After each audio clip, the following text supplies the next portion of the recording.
So ayun mga master, meron tayong unit dito na washing machine, yung manual na Toshiba ang model. So kanina chinek ko, hindi gumagana yung motor. Tapos tinester ko yung motor, okay naman lahat ng winding. Tapos ngayon sinubukan ko ulit, nilagyan ko lang ng WD-40, parang mahigpit siya para lumuwag. Ngayon susubukan natin.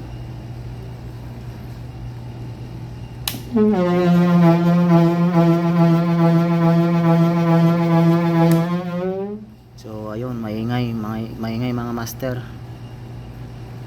Kailangan malinisan yung yung shafting doon sa may rubber bushing. So ayun, linisan muna natin, baklasin. So ayun, ito na mga master, na baklas ko na. Ayan, madali lang naman magbaklas to, basta kabisado nyo yung tatanggalin. Ito yung rubber bushing nya, kumapit. Dapat to free lang siya ang ikot nya Ngayon tatanggalin natin to rubber bushing para malinisan yung shafting, kasi kinalawang sobra. Siguro stock up to, matagal hindi nagamit. So ayun, baklasin ko muna to. Sige mga master.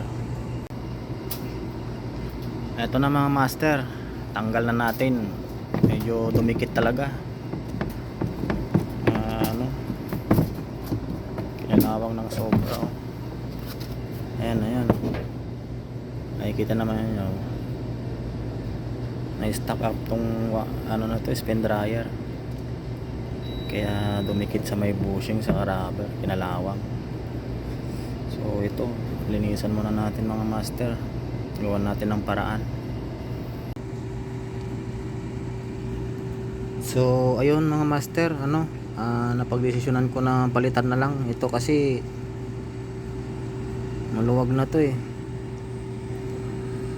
papasok pa rin yung tubig dyan, kaya maulit at kakalawangin pa rin.